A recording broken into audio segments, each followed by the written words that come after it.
It's an everyday thing, it's an everyday thing, it's an everyday thing when you let your nuts hang. This is the story of how I found out that my husband was having an affair with 4 women. 2 of them were my friends, and 1 of them was my best friend. Trigger warning, as this story does contain themes of unaliving, so if that does upset you, then please scroll on. So I met my first husband in 2006. I was 20 years old, and I met him in a place called Jumping Jacks, which was in the bottom floor of a nightclub in Bolton called Icon. If you know, you know. I remember the strobe lighting being on and looking across the dance floor and just seeing the most gorgeous blue eyes and thinking, wow. I come to find out that he's a scaffolder, that everybody knows him, he's just a really friendly guy and just a good guy to be around. I really fell in love with him at the time. We moved in together, and within a year I was pregnant, and in 2008 we had our first son. He was followed by a daughter in 2010, and he was a good dad, a hands-on dad.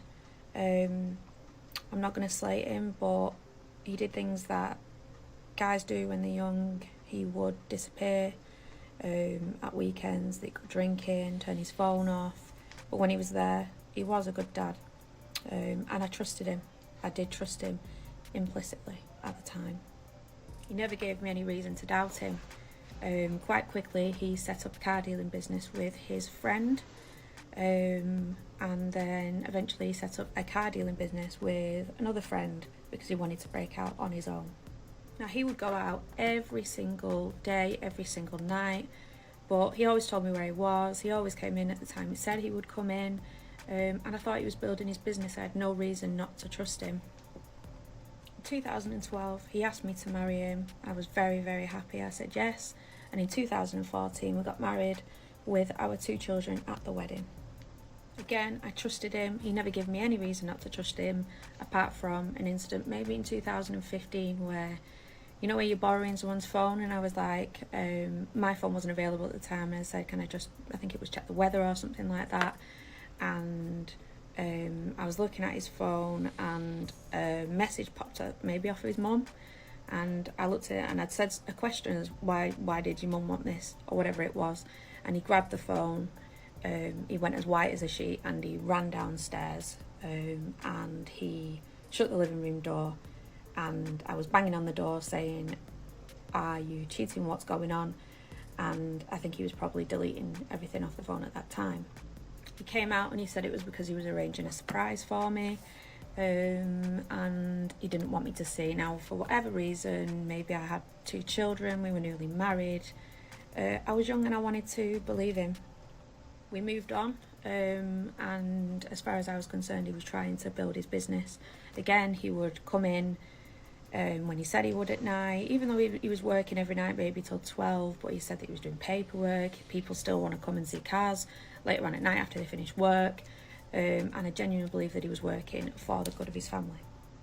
In 2016, he seemed to have gone a little bit more depressed and just wasn't himself, but he had no history of mental health issues, never threatened to do anything. He just seemed a little bit down, and when I asked him why, he said that the business just wasn't doing as well as he thought it would. However, he would catch up. We come to July 2016 and it is my daughter's 6th birthday, so a few days before the birthday we had an argument again about him going out drinking and not being available on the phone at that time, and I was just wondering what was going on, so we had a huge argument about it. On the Friday, it was my daughter's birthday, we argued again and he ended up staying out the night. I thought he was at his friend's. On the Saturday, I'd still not heard from him. I was very annoyed because he'd not seen my daughter on her 6th birthday, and it came to bath time on the Saturday night. His friend messaged me and asked, have you heard from him? Now, he was never ever off his phone, ever. So I checked the WhatsApp, and this was about 8 o'clock at night, and I last saw that he'd been on his phone at 10 a.m. that morning. That instantly rang alarm bells, and I don't know why. I just felt like he'd done something, and I just knew where he would have done it. I instantly got the kids out of the bath and I told them to get in the car, and we drove straight to his garage where he sold cars. On the way I called his business partner, and his business partner instantly said, please don't go on your own, pick up his girlfriend at the time and take her with you. So I went and I picked her up and she came with me. When we got there, I left the children in the car and I walked down the lane, and it looked closed and it had like a hockey puck lock on the door, and I thought it was locked at the time, and I couldn't get in. So I called the police and I said, I think that my husband might be in there and I need somebody down here. They then put him as a missing person. When you call the police, they basically tier them as what kind of missing person they are, whether they need immediate attention or whether they're high risk, low risk. They put him as a middle risk because I did say that he had been struggling with work. They advised me to go home and wait for a police officer to come, so I went home with the two children and I waited. A police officer came and he took a statement and he asked me, could he have any other women on the go? Could he be anywhere that you don't know about?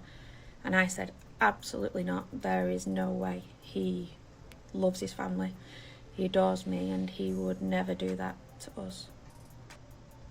The police officer left and he was calling round his friends at the time, and I tried to just go to sleep, hoping that maybe he just disappeared for a bit, maybe he needed some time for himself, and yeah, I just tried to sleep as best I could, and hopefully wait for better news.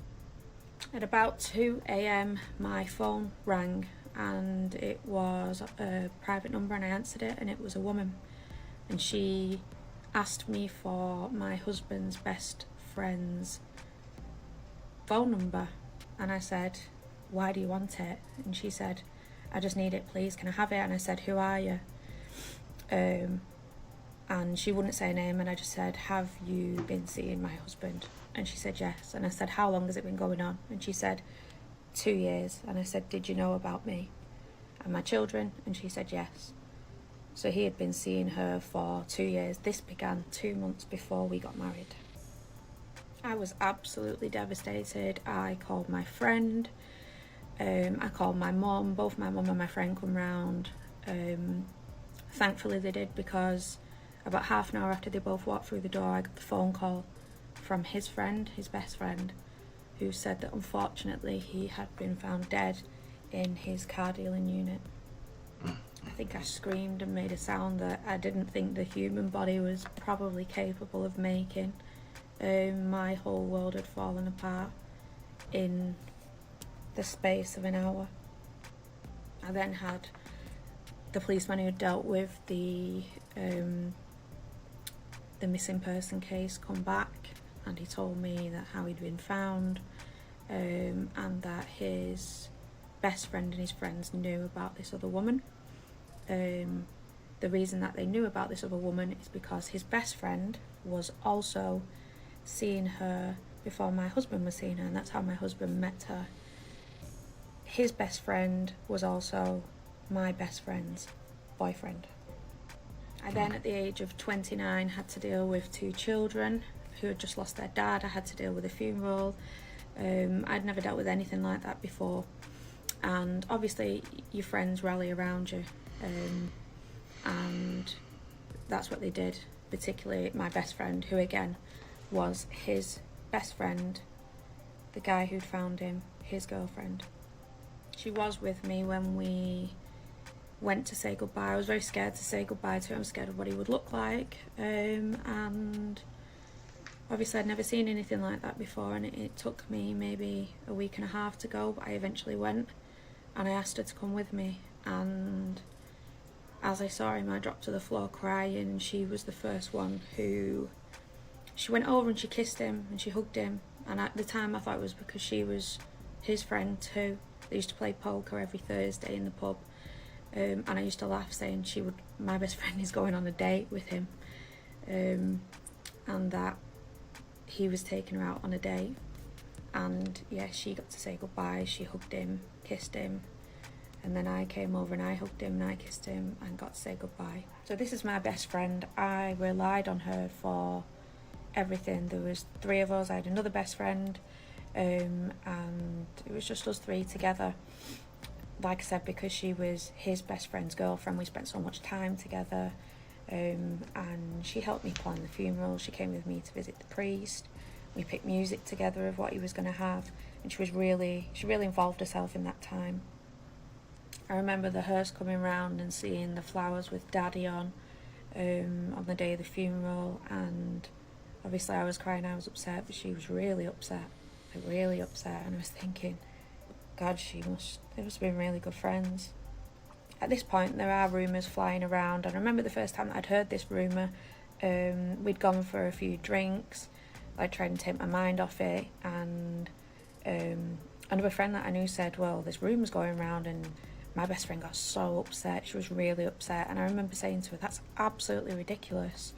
And you'd know that when I get his phone back from police, well, it's going to be in there, so there's just no way, you wouldn't be that stupid. And she was so convincing. She was like, exactly, I'm so upset that people would think this of me.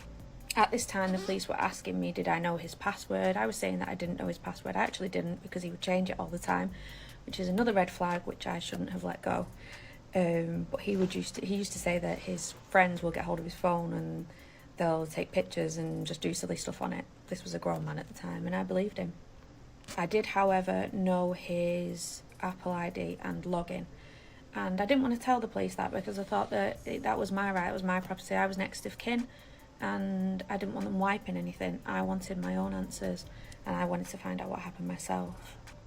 So at this time I had really complicated feelings, because obviously I found out he'd been cheating on me, he'd been having an affair for 2 years behind my back, and I had no idea. This woman just lived on the other side of town, and I had no idea about her whatsoever. She knew everything about me and had been stalking me for 2 years, and I had no clue. When I eventually looked at her Instagram, it was exactly the same as mine. It mirrored mine in exactly the same way. She would do things that I would do, such as bake cakes, make pelmets. She'd based her entire personality on me, and I had no idea. I did, however, still give him a lovely funeral and a lovely send-off, and was still very respectful of him at that point, because I did still love him. Obviously, I never got to confront him about what he'd done to me. So it was very, very complicated, mixed feelings for me. Life went on, and 3 months later I met another man,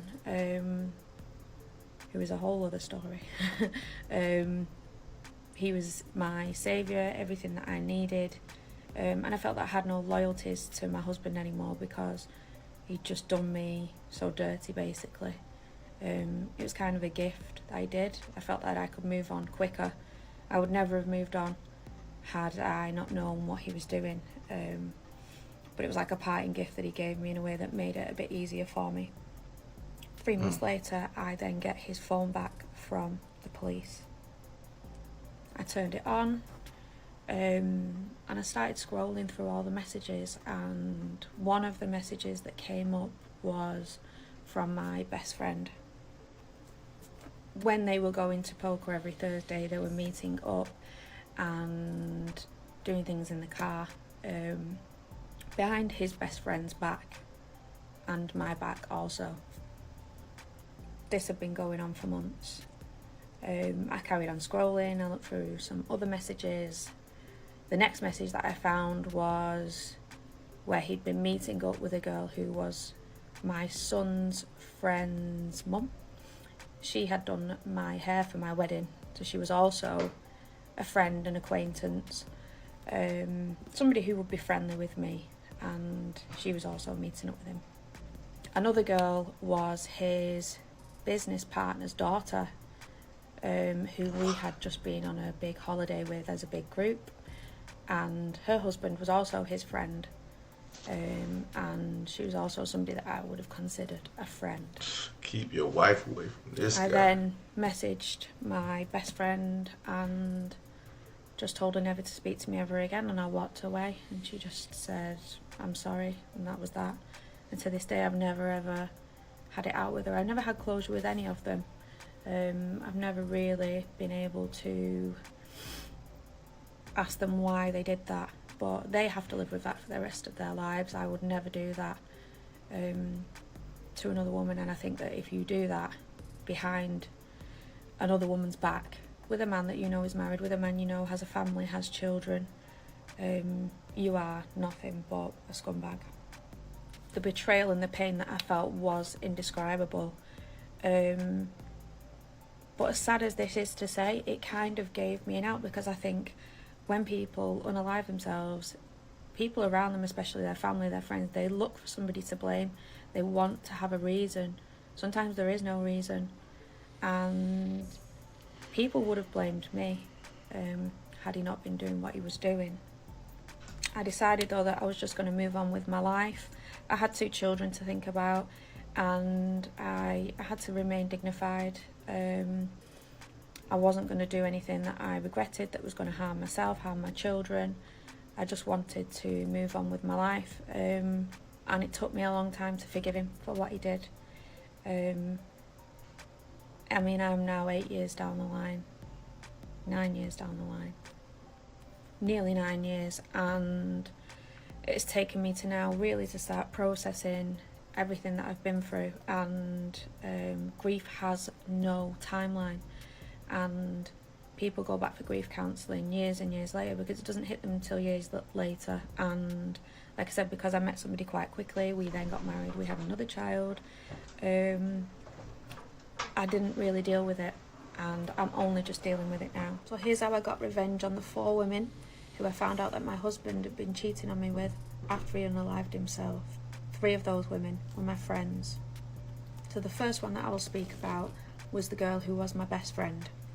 Now, she held my hand at that funeral. She inserted herself right at the front with me, and really, I really did lean on her for support at that time, which, considering what she'd done to me, was just even more of a betrayal. She now works in a high school, and when I tell you, it has kept me awake at night, thinking about what I could do to ruin all of them. At the time, I wanted to ruin all of them. I wanted to ruin their lives the way they'd ruined mine.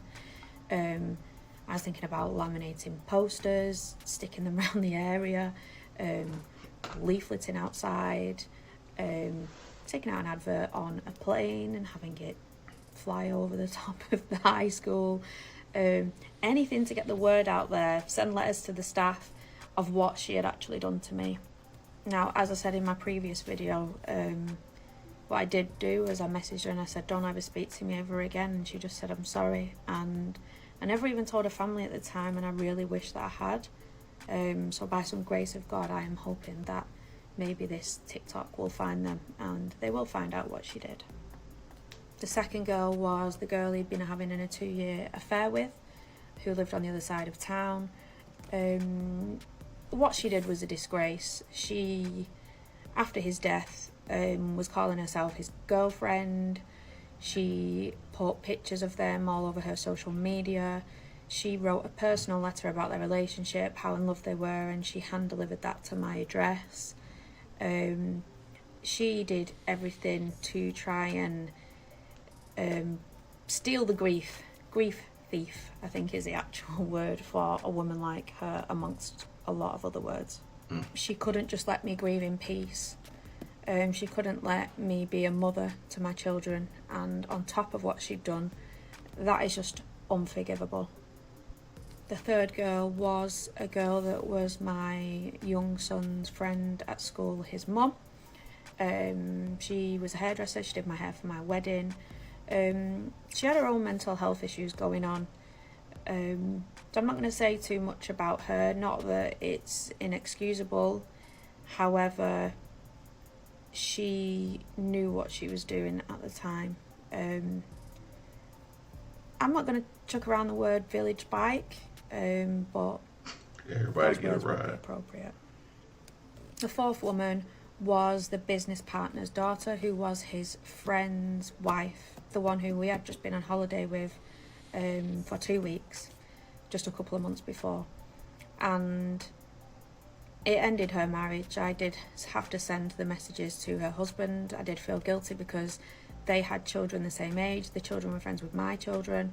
And I did feel a little bit of guilt. However, I could not carry that guilt myself. and I came to realise that that was her burden to bear, not mine. I'm sure everybody wants to hear that I went round there and smashed cars up and egged their houses and caused some real physical damage to some of them, but I really didn't have the energy at the time. I didn't have the energy, and I truly believed that moving on would be the best revenge that I could have. I couldn't live with that bitterness in my heart. I couldn't live with that hatred in my heart. And I just knew that I didn't have those kind of morals. I wasn't that kind of person, and them being those kind of people already meant that they were losers in life. They were already horrible, bad people, and I truly believe in karma. I knew that life was not going to be easy for women like that. Not that I'm only blaming the women. He obviously did have a big hand in it, and I will do another story about his mental health at the time and how what happened unfolded. And if you're going through this at the minute, or have you been through it in the past, understand that when people cheat, it is not you. You could be the most amazing person to them. You could be beautiful. It's nothing to do with looks. You could be successful. You could have great morals. You could be loyal.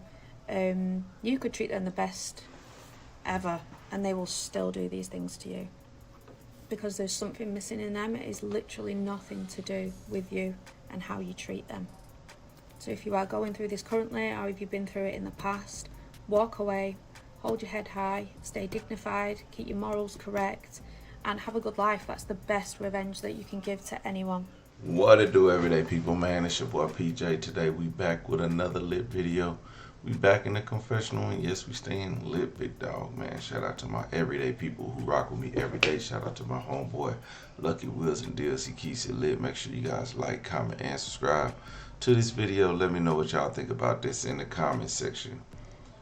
Make sure y'all hit the links below. We got HiveMindLabs.com, where you can get you a HiveMindLabs.com, where you can get your super fat burners. We got the Opulence Scents, where you get the 3-wick candle. I have my other candle. I think I need to fire this joint up. Fire it up, might as well. It's tis that season. I need to get me some seasonal candles. Hit them up for some seasonal candles. Let's get into it, big dog. Now you got relationships, tea, and advice. Your girl, Shawney girl. Shawney's a beautiful girl. I'm gonna tell you that much. You know, if I had a white girl, I want them this white. I want them British white. I don't want no white girl that listen to rap music. I want her to listen to country. I want her to listen to some Ed Sheeran. I want her to listen to Adele. I want her to be Spice Girl white, okay?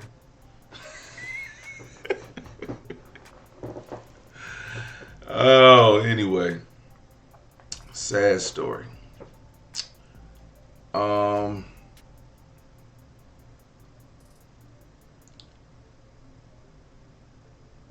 Now, she hit it on the head.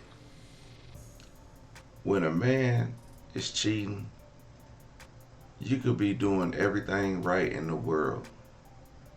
But if a man gonna cheat, they gonna do it. If they got the opportunity, they gonna do it.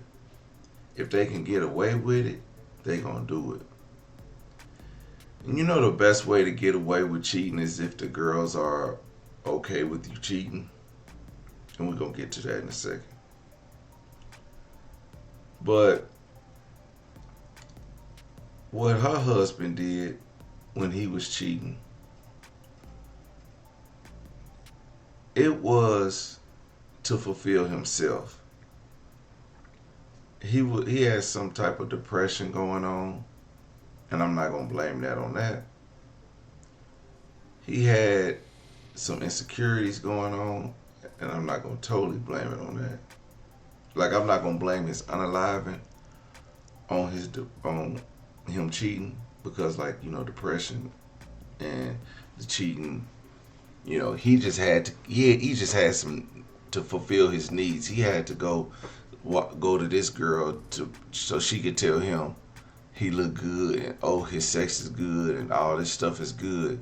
So he didn't feel sad because everything else, whatever was making him depressed, maybe his business, financially, or whatever. Maybe I don't think him cheating was that made him do this.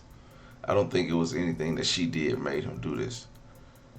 Some screws was loose in his head, wires was crossed that made him do this. But him cheating on her with other women, that was boosting his ego, prolonged whatever was going on in his head because he needed that validity from these women, and that's why he did it. It was for his ego. And everything else was selfish.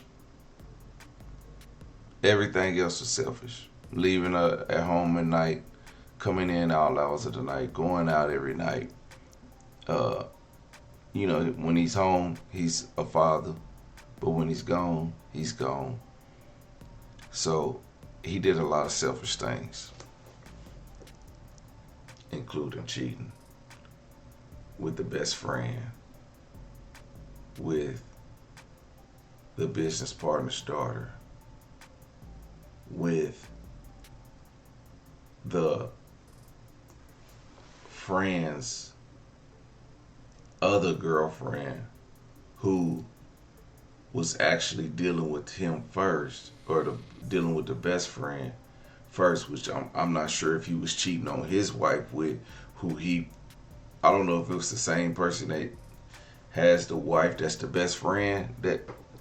That would be crazy if it's the same one. And then the kids, the son's mother, the son's friend's mother. It's a lot of cheating going on. So let's talk about these women. These are not women's women. Now, as much as y'all get on to me about, oh, you always blame the woman, it's always the woman's fault. I see 4 women in this story who have fault in this, along with the man. There's 1 man, 4 women. Now, is either one of them more wrong? Yes, the man is absolutely the most wrong in this story because he brought all this to the forefront. But her best friend, helping her with everything, consoling her, kissing her husband, boo-hooing at the wedding.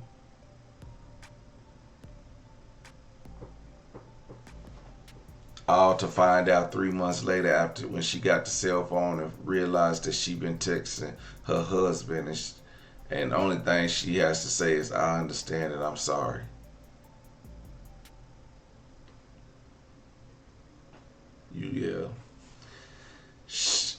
Telling her husband or telling it on TikTok, I don't think that's enough. Letting her family find out through TikTok, I don't think that was enough, sister. Shawney, I honestly don't think that was enough. I think you took it too light on your friend. You gave her too much grace. You gave her way too much grace. She should have got worse than that.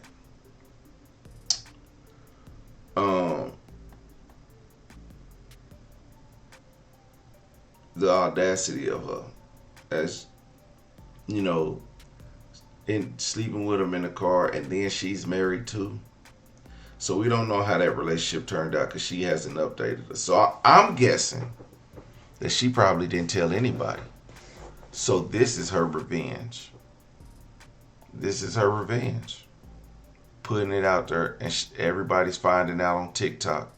Her husband's finding out on TikTok that his wife cheated on her with her husband, and that's why they're no longer friends. Talk about a global display. Terrible. She got a lick back, but it don't. I don't think it hit the same.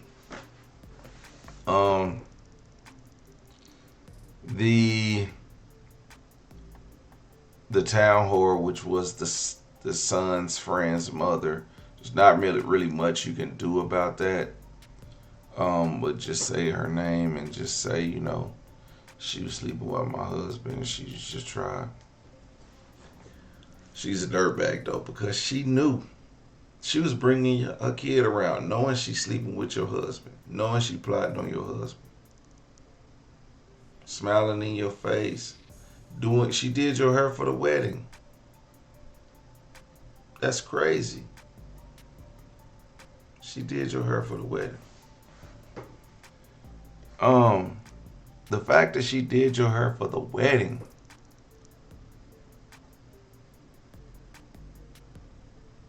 then to turn around and sleep with your husband. And so I want, is y'all with me? Is y'all with me on this one? And did I get it right on this one? Because apparently I always blame women. The town whore. The town whore. Or the one that lived on the other side of town.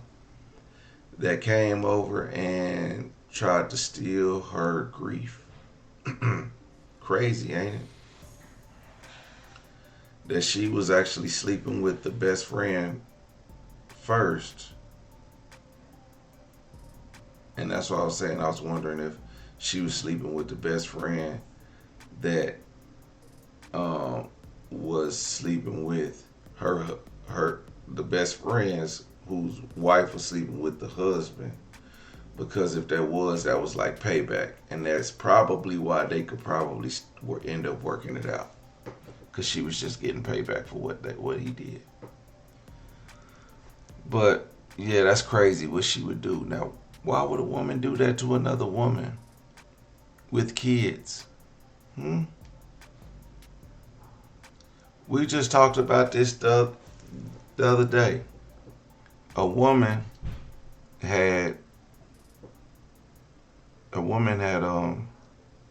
contacted another woman and said, I've been sleeping with so and so, and made her break up with this man. But they knew all along, because this has happened before. And he was going back and forth between these two women in different states. And whenever she found out that he wasn't leaving her and he loved her more, what did that woman do? She came and ruined their relationship. So that woman would have came and ruined their relationship. Women, as much as we could say we can blame these men, it's always a woman on the other end of that thing that know about you. Not always, most of the time. Most of the time that a dude is cheating, it's hardly ever that a man is cheating and these women don't know nothing about each other. Because if I'm cheating, and I can't call you, if I can't call you at nighttime, or I can't talk to you at certain hours of the day, or I can't see you on the weekend, or we can't take a trip together, then you must be cheating. Or you must got a wife at home. You got something. You got a husband. You got something. Something's going on. I mean, I ain't saying you got to post me all on your social media, but you mean you can't call me at nighttime? We can't go out at nighttime? We can't go out in public? When we go out, you looking around like this? Making sure nobody see you? Yeah. So, it's both. Anyway. It go both ways, men and women. The men and women in this story are all dirtbags, except for Shawney. So shout out to Shawney. Everyday people, let me know what y'all think about Shawney in the comment section. Like, comment, subscribe. I'm gonna holler at you later. Peace. Day